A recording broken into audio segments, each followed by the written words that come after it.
I'm gonna keep this review short and sweet because I didn't really enjoy this episode. And it's really not even anything to really talk about other than Tiffany, Keisha, and Emmett's situation. But is that even really something to talk about?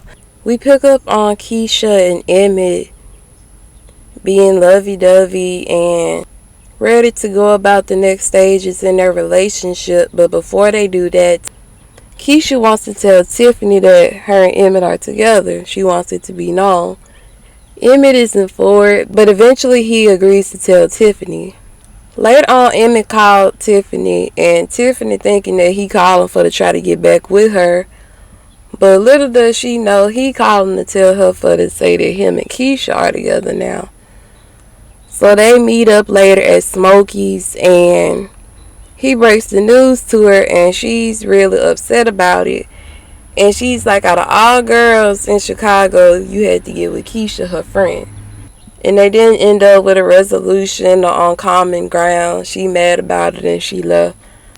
I wouldn't befriend a girl who used to be with my man because you would never know. If they have a history, you never know if they'll ever try to get back together.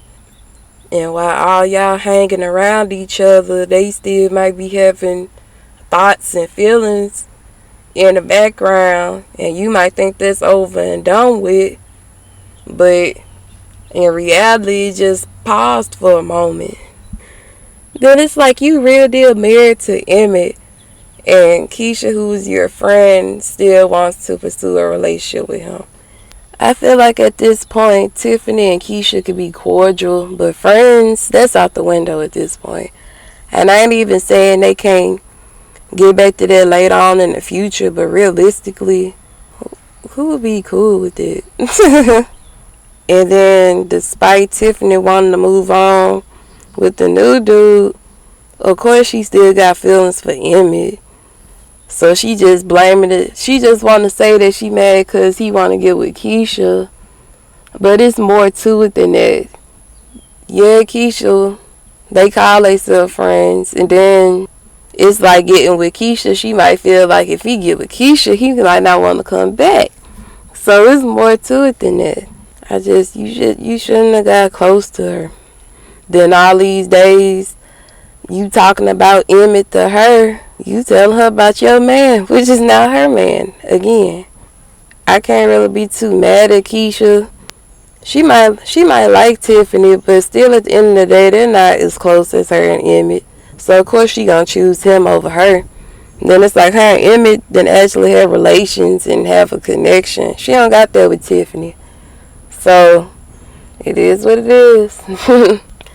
Darnell tells Jada that she needs to take him on a date, and I'm like, this is exactly what you signed up for, getting with Darnell over Suede.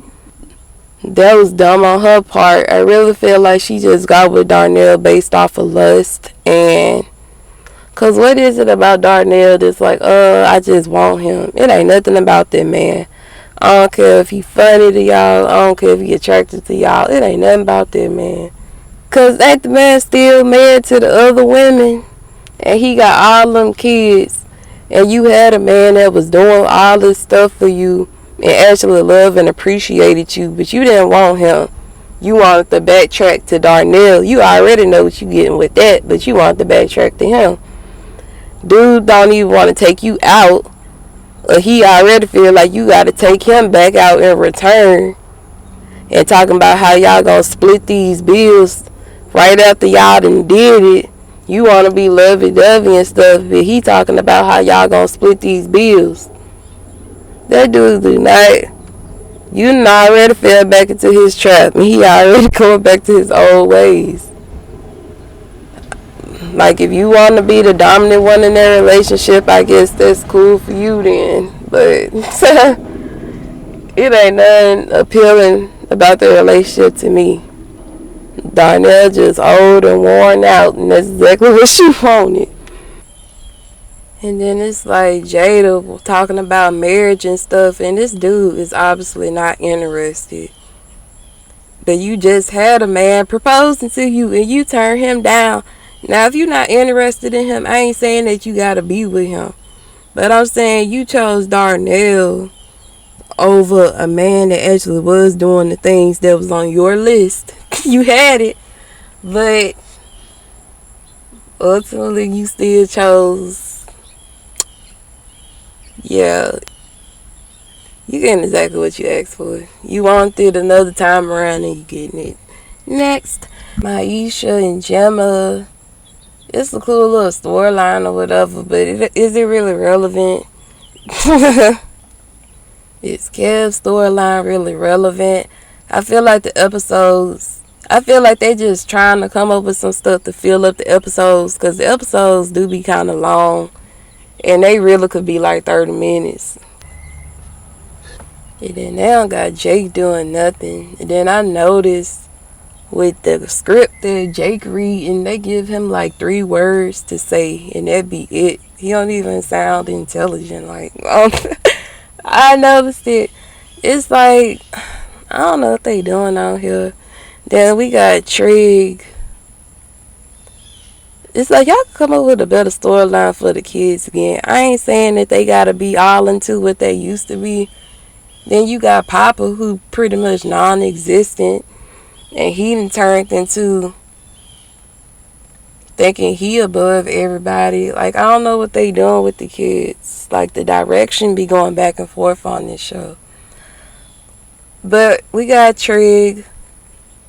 The Jasmine girl don't want to be a secret, and the Rock Nation or the Rock Organization, whatever, that's going public. Trig doing something I can't even really remember right now, because it just but other than that, because the episode's kind of boring. I'm sorry, y'all, it was.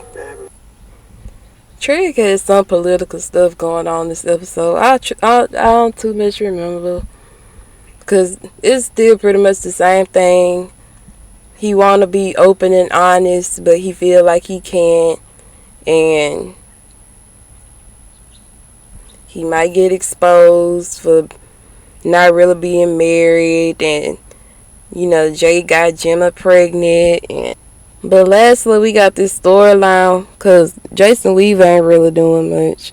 Lastly, we got this storyline with Trig and his mom, and the mom,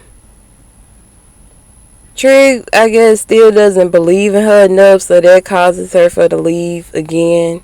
So it's possible that she went back to the streets, and it's possible that she didn't. But hopefully she comes back eventually. That was a cool little storyline, but they still ain't really doing much on here to me.